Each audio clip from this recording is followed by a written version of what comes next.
अस्सलामुअलैकुम रहमतुल्लाहि व बरकातुहू। जी मुफ्ती साहब, उम्मीद आप खैर आफियत से होंगे। अल्लाह ताला आपको शादोबाद रखे, खुश रखे।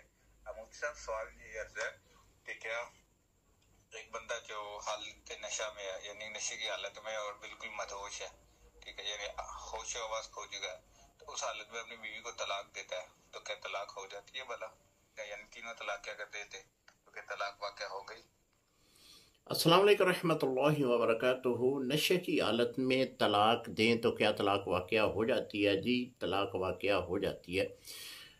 और आपके सवाल से ये पता चल रहा है कि उस नशे की हालत में उसने 3 तलाक़ें दी हैं। यानी नशा भी उसने किया है, उसे ये भी पता है कि मैंने 3 तलाक़ें दूँगा तो ये मेरी बीवी मुझ पे हराम होगी।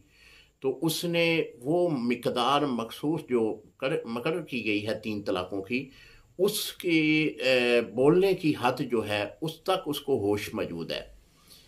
उसको पता है कि मैंने 3 तलाक़ें दी तो मेरी बीवी मुझ पे हराम हो गई, तो उसने तलाक 3 दे दी हैं। तो ये अजीब किस्म का उसने नशा किया जी, इस नशे से उसकी तलाक वाक़या हो गई है। बीवी उसकी उस पर हराम हो गई है। अब किसी सूरत में भी बीवी उसके लिए जायज़ नहीं होगी। अस्सलामु अलैकुम रहमतुल्लाहि व बरकातहू।